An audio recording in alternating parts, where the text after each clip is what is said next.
pembelajaran tematik untuk kelas 3 sekolah dasar. Tema 2, menyayangi tumbuhan dan hewan. Subtema 1, manfaat tumbuhan bagi kehidupan manusia. Assalamualaikum teman-teman. Perkenalkan, nama aku Titi. Hari ini Titi akan mengajak teman-teman untuk belajar tema 2, subtema 1 bersama Ustazah Ani. Simak videonya baik-baik ya. Jangan lupa siapkan buku dan alat tulisnya ya. Mari kita mulai belajarnya bersama-sama. Assalamualaikum solih-solihah kelas 3. Bagaimana kabarnya hari ini? Semoga semuanya dalam keadaan sehat ya dan tetap semangat belajar. Di video ini, materi yang akan kita pelajari yaitu tentang dongeng. Apakah kalian tahu apa itu dongeng? Ustazah, Titi tahu apa itu dongeng. Ada Titi. Coba, apa yang Titi tahu tentang dongeng? Dongeng adalah cerita yang tidak nyata kan Ustazah? Hebat Titi. Nah, untuk lebih jelasnya, perhatikan penjelasan berikut. Dongeng adalah sebuah cerita hayalan atau cerita yang tidak benar-benar terjadi, yang biasa dibuat dikarenakan terinspirasi dari suatu peristiwa. Unsur-unsur dongeng diantaranya yaitu 1. Tema, 2. Alur, 3. Penokohan, 4. Latar, dan 5. Amanat. Unsur dongeng yang pertama yaitu tema. Tema adalah ide utama yang mendasari sebuah cerita dongeng. Contohnya yaitu tema persahabatan, tema keluarga, atau yang lainnya. Kemudian yang kedua yaitu alur. Alur adalah jalan cerita yang diurutkan berdasarkan sebab akibat atau urutan waktu. Yang ketiga, penokohan. Penokohan adalah proses penampilan tokoh atau pemain dalam dongeng dengan pemberian watak dan sifat. Contohnya, dalam sebuah cerita terdapat tokoh kakek tua, sifatnya yaitu baik hati. Unsur dongeng yang keempat adalah latar. Latar adalah suatu unsur cerita yang menunjukkan di mana dan kapan cerita tersebut terjadi. Latar dibagi menjadi 3 macam. Yang pertama, latar tempat, yang menerangkan di mana cerita itu terjadi. Kemudian yang kedua, latar waktu, yang menerangkan kapan cerita itu terjadi. Dan yang ketiga adalah latar suasana, menerangkan bagaimana suasana pada saat cerita itu terjadi, ataukah sedih, atau bahagia, atau yang lainnya. Unsur dongeng yang kelima adalah amanat. Amanat atau nasihat adalah pesan yang ingin disampaikan pengarang kepada pembaca melalui cerita yang dibuatnya. Nah, itu tadi pengertian dongeng dan unsur-unsurnya. Ustazah punya sebuah cerita dongeng yang berhubungan dengan tumbuhan. Titi mau mendengarkan ceritanya? Mau Ustazah, Titi mau mendengarkan cerita dongeng Ustazah. Baiklah, Ustazah akan menceritakan dongengnya. Judulnya, Pohon Apel yang Tulis. Jadi, ceritanya seperti ini. Pada zaman dahulu, ada sebuah pohon apel besar. Ada seorang anak laki-laki bermain di sekitar pohon itu. Dia sangat menyayangi pohon itu. Pohon itu juga senang bermain bersamanya. Waktu berlalu. Anak laki-laki itu tumbuh dewasa. Suatu hari, ia datang kembali. Pohon apel menyambutnya dengan gembira. Ayo, bermainlah bersamaku. Aku tidak punya waktu untuk bermain. Kami membutuhkan rumah untuk tempat tinggal. Bisakah kau membantuku? Kamu boleh memotong cabang-cabang pohonku ini untuk membangun rumahmu.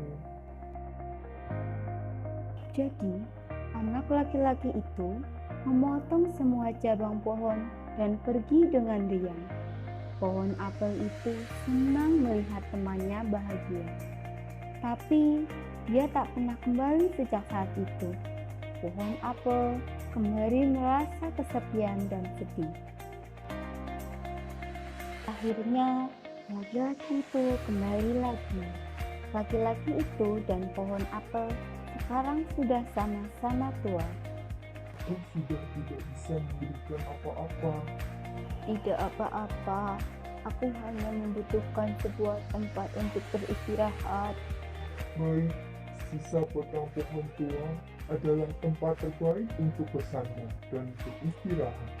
Duduklah sini bersamaku dan istirahatlah. Laki-laki itu pun duduk bersandarkan pada batang pohon yang masih tersisa. Pohon apel pun menangis bahagia. Akhirnya mereka pun bersama lagi. Nah, begitu ceritanya. Kira-kira nasihat atau amanat apa yang ada di dalam dongeng tersebut ya? Untuk mengetahui amanat yang ada di dalam dongeng itu, kalian harus memahami dongengnya.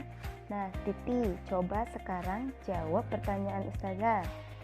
Pertanyaan yang pertama, siapa teman pohon apel? Aku tahu saya, teman pohon apel adalah seorang anak laki-laki. Betul sekali. Pertanyaan kedua, apa yang dirasakan pohon apel saat bermain bersama temannya? Pohon apel selalu merasa bahagia ketika bermain bersama temannya. Kemudian yang ketiga, apa kebaikan yang diberikan pohon apel? Pohon apel memberikan cabang-cabang pohon untuk membuat rumah. Betul kan, Sarah? Ya, betul. Selain itu, pohon apel juga memberikan tempat untuk bersandar. Kemudian pertanyaan keempat, mengapa pohon apel merasa kesepian dan sedih? Pohon apel sedih karena si anak laki-laki tidak kembali lagi untuk bermain. Ya, betul. Pertanyaan terakhir, di akhir cerita, mengapa pohon apel menangis? Pohon apel menangis bahagia karena bisa bersama-sama lagi dengan si anak laki-laki itu. Sekarang coba kita simpulkan nasihat atau amanat yang terkandung dalam dongeng tersebut. Amanat yang terkandung dalam dongeng pohon apel yang tulus yaitu 1. Kita tidak boleh melupakan kebaikan orang lain kepada kita.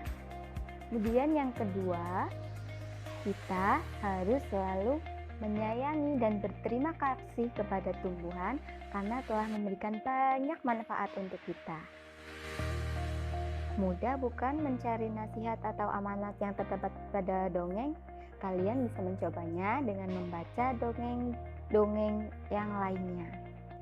Selain dongeng, Ustazah juga punya lagu yang berhubungan dengan tumbuhan. Titi mau tahu lagunya? Mau, saya mau. Apa judul lagunya? Judul lagunya yaitu Cemara. Tapi ingat, ketika kita bernyanyi, kita harus memperhatikan nada dan irama yang ada dalam lagu tersebut. Setiap lagu pasti memiliki irama. Pola irama adalah panjang pendeknya bunyi. Panjang pendeknya bunyi dapat dihitung dengan ketukan. Selain itu, di dalam lagu juga ada bunyi tinggi dan ada bunyi rendah. Bunyi beraturan dengan tinggi tertentu disebut nada. Nada dapat disusun menjadi tangga nada. Perhatikan tangga nada dasar berikut. Nah, sekarang ayo kita nyanyikan bersama lagu Cemara.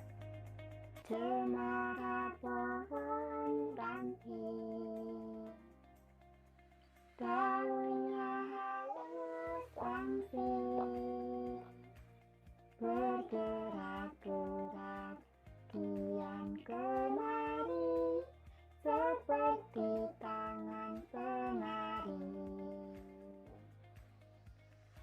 Ketika angin lalu menyentuh daun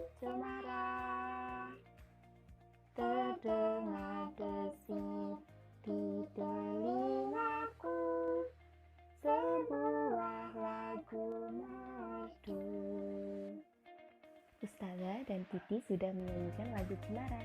Sekarang coba kalian berlatih sendiri ya menyanyikan lagu Cemara di rumah. Sekian pembelajaran kita hari ini. Semoga bermanfaat. Wassalamualaikum warahmatullahi wabarakatuh.